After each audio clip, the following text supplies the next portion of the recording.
cyangwa se wowe ukajya hasi umugabo akajya hejuru ariko ukamunyongera ku buryo usa n'ucumita, nk'uko we aba yakurongora gucumita wowe ukamunyongera usa nkaho uri kumucumita.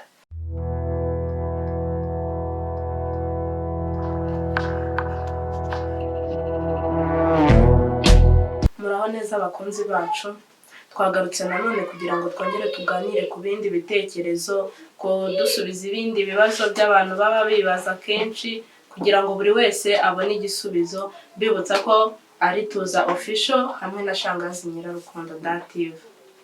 Uyu munsi rero nateguye ikiganiro ku bantu b'abamama. Ndashaka kubabwira uburyo bugera muri butatu wanyongeramo umugabo akishima. Uburyo bwa mbere rero ni ubuhe? Hari uburyo wanyongeramo umugabo akishima kandi urugo rwanyu rugakomera. Uburyo bw'uko umugabo we yajya hasi wowe ukamujya hejuru, cyangwa se wowe ukajya hasi umugabo akajya hejuru ariko ukamunyongera ku buryo usa n'ucumita, nk'uko we aba yakurongora gucumita wowe ukamunyongera usa nkaho uri kumucumita. Ibyo bintu biryohera abagabo cyane, mbese ugasanga birushijeho kubaka umubano hagati yanyu. Ikindi kintu nanone rero cyagufasha kugira ngo unyongere umugabo wawe aryoherwe ni uburyo bwo kuyisesa. Kuyisesa nabyo biri mu bintu bishimisha umugabo cyane. Hari abantu benshi batabikunda, hari abantu benshi bitera isesemi, ariko burya iyo ari umugabo wawe ugomba kubyitaho. Ukirengagiza ya sesemi niyo wabimukorera nk'ayo masegonda cyangwa se umunota, ariko akabibona yuko ntanavuga yuko umunena. Ariko iyo utabikora buriya nawe abyibaza, ashobora kuba wese kuki anena, kuki agira ute, ugasanga abyibazaho cyane. Rero hari n'abantu baba wenda batazi uburyo wasesamo igitsina cy'umugabo wawe. Araryama n'ubundi bisanzwe, ukagifata ukacyonka ukirigata impande zose. Ibyo bintu bishimisha umugabo cyane, ugasanga aranezerewe kandi bigakomeza umubano wanyu. Ubundi buryo bwa gatatu rero wakoresha kugira ngo ushimishe umugabo wawe ni ukumunyongera bisanzwe. Hari abantu bavuga ngo ntago bazi kunyonga, ugasanga uraryama uko wakaryamye niko umugabo arangiza igikorwa ukimereye, utegeze uninyeganyeza. Biriya bintu yego umugabo aba abikora kumva nyine biramuryohera, ariko burya bimuryohera kurushaho iyo nawe umufasha, ugasa n'uwizunguzamo igice cyo hepfo gusa.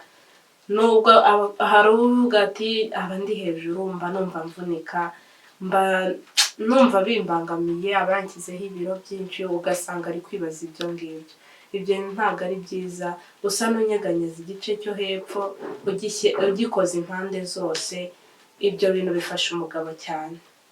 Rero hari ibintu abantu dukunda kwitiranya. Niba umugabo ashobora kugusaba ko muryamana, hari umuntu ugira ngo araza ahite amuhereza ibyo ashaka gusa, kandi biba biri ngombwa cyane yuko umufasha kugira ngo abone kwitanga kwawe. Burya niyo wamufashije abishyiramo imbaraga cyane, akanagukunda cyane kuko aba abona ko nawe wabishyizemo imbaraga. Ibi bintu rero byubaka ingo cyane, tubyiteho, bikomeza urukundo rw'abantu. Wa wundi ubirengaho akaba yajya hanze, uwo n'ubundi aba yarananiranye.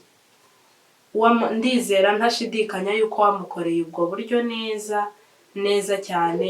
Ubwo buryo butatu bwose nkubwiye, wasanga urugo ruteye imbere, mugakundana, hahandi ugenda ukabyibuha, ukumva umeze neza, ukumva uratuje muri wowe, umugabo yanava mu rugo agiye ugasigara utekanye.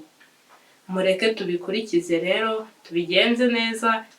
Hari n'akandi kantu nari nibagiwe kuvugaho ku bantu batazi kunyonga mu gihe cyo gucumita, ku buryo yasubiza igice cy'umubiri hejuru, ugasanga we asa nkaho amujarajaza, ugasanga biri kumucanga.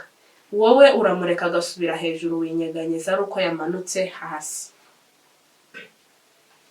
Mubigerageze murebe, umugabo ne yegereye hejuru ntukajye ukomeza ngo wikarage wowe ujye ubikora ari uko n'ubundi yagarutse yasubijemo imoro. Ibyo bintu rero bikomeza urugo cyane, mureke tubizirikane, tubikorera abakunzi bacu, abagabo bacu tubafate neza, ejo utazasanga bagiye bakigendera bakadusiga kandi twabakundaga. Murakoze cyane rero, icyo nashakaga kubibutsa ni bya bindi n'ubundi bisanzwe, gukora share, subscribe, comment mutibagiwe na like. Ibyo byose ibiganiro byacu mugakomeza mubikurikirana. Imana ibarinde.